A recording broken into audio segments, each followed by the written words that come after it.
नमस्कार बंधुरा आज के आमी पुनराय उपस्थित होयेछि फिजिक्सের आरेकटी टपिक निये। आज के टपिक होच्छे टर्सन of A cylinder and टर्सोनाल rigidity. Eighty elasticity बा स्थितिस्थापकता चैप्टारेर एकटी विषय। एखाने आमरा एकटी सिलिंडारेर একটা এন্ড আটকানো আছে আর একটা এন্ড ফ্রি আছে। সেই ফ্রি এন্ডে যদি আমরা একটা টুইস্টিং ফোর্স দিই তাহলে তার মধ্যে যে ইলাস্টিক প্রপার্টির জন্য যে ঘটনাটি ঘটবে অর্থাৎ ওই সিলিন্ডারটা একটা টু অ্যান্ড ফ্রো মোশন দেখাবে, এটাকেই বলা হয় মানে টর্সন অফ এ সিলিন্ডার। এবং সেই ক্ষেত্রে আমরা রিজিডিটি মডিউলাসের ভ্যালুটা নির্ণয় করব।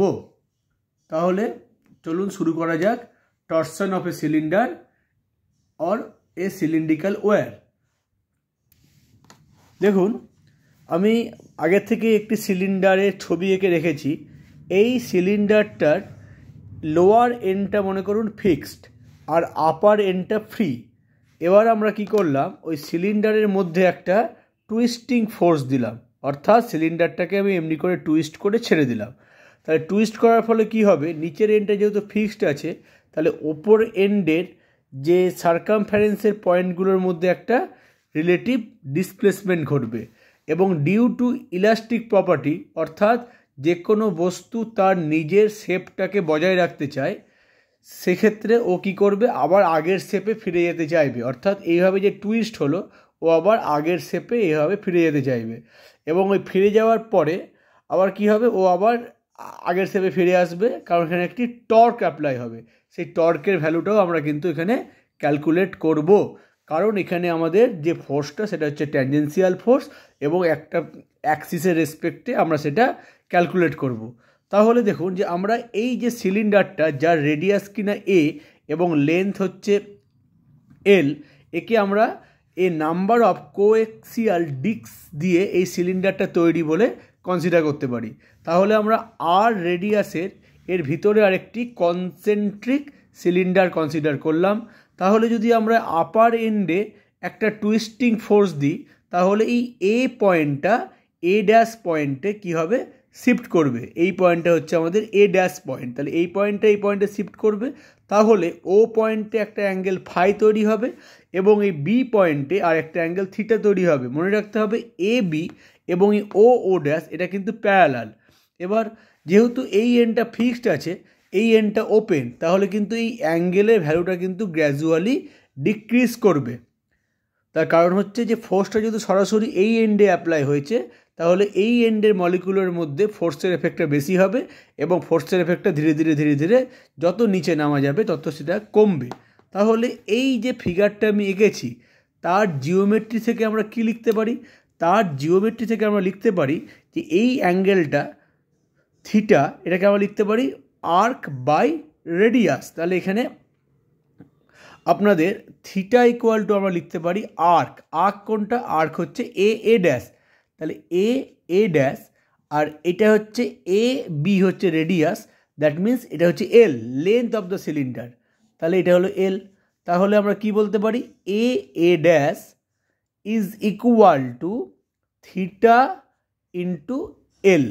আবার যদি আমরা ও এ ড্যাশ এর রেসপেক্টে মানে ফাইয়ের রেসপেক্টে লিখি তাহলে আমরা ফাই ইকুয়াল টু কী লিখব, এ ড্যাশ বাই এও মানে কিন্তু আর, তাহলে আর লিখলাম। তাহলে কি হলো, তাহলে এ ড্যাশ ইকুয়াল টু হলো ফাই ইন্টু আর। তাহলে আমরা তাহলে এইটা দেখুন, তাহলে theta into L equal to phi into আর হয়ে যাচ্ছে। তাহলে theta into L is equal to আমরা লিখে ফেলবো phi into R, that means theta equal to হলো আর ফাই ডিভাইডেড বাই এল। এটা একটা রেজাল্ট। এবার আমরা কি করব, যে নাও due to the elastic property of the material, the relative turning of the coaxial disc gives rise to a restoring torque which tend to prevent the twisting of the cylinder. That means ওই সিলিন্ডারটা আবার আগের restoring টর্কের জন্য ও আবার আগের অবস্থায় ফিরে আসবে। এই টর্কটা আমরা এবার নিম্নলিখিতভাবে এইভাবে আমরা ক্যালকুলেট করব। কিভাবে ক্যালকুলেট করব? এবার আমরা ইমাজিন করব যে we imagine again the cylinder to be divided up into a number of coaxial cylindrical cell. তাহলে সেক্ষেত্রে আমরা এরকম করে একটা সিলিন্ড্রিক্যাল সেল কল্পনা করলাম, যে সেলটার উইথ খুবই ছোট। উইথ কত? উইথটা হচ্ছে মনে করুন এটা ডি আর, আর এর মধ্যে আমি খুবই ছোট্ট একটা এলিমেন্টারি লেন্থ যা যে বরাবর, এটা আমরা অন্য দিকে লেখা যাক, এদিক বরাবর একটা ট্যানজেন্সিয়াল ফোর্স এফ অ্যাপ্লাই হয়েছে। এই উইথটা হচ্ছে ডিআর আর এই লেন্থটা হচ্ছে ডিএক্স। এই ডিআর এবং ডিএক্স কতটা ছোট? যতটা ছোট আপনারা ভাবছেন তার থেকেও ছোট। এটা আমাদের এই ও পয়েন্টটা। এবার আমরা এইটা হচ্ছে কিন্তু আমাদের আর। তাহলে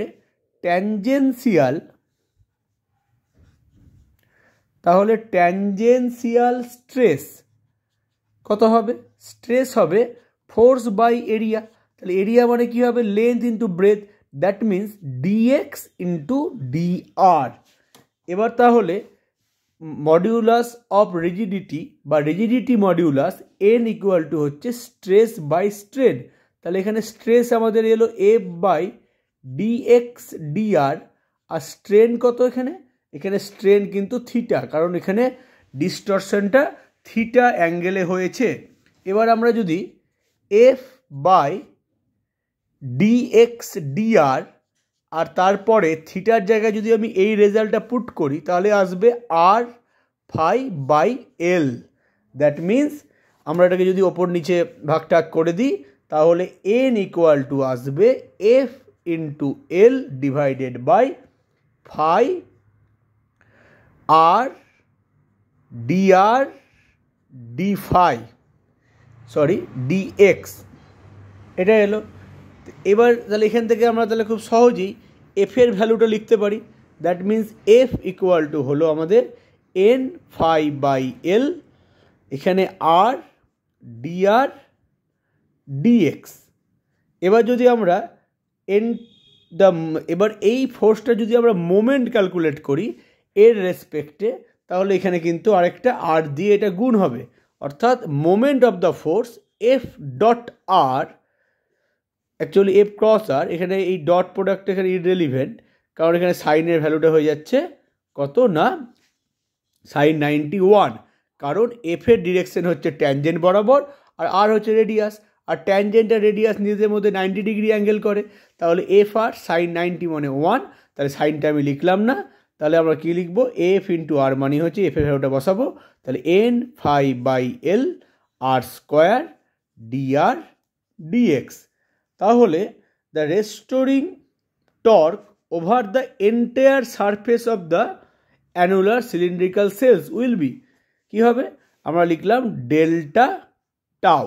তাহলে ডেল্টা টাউ হবে N phi by l r square DR summation over dx.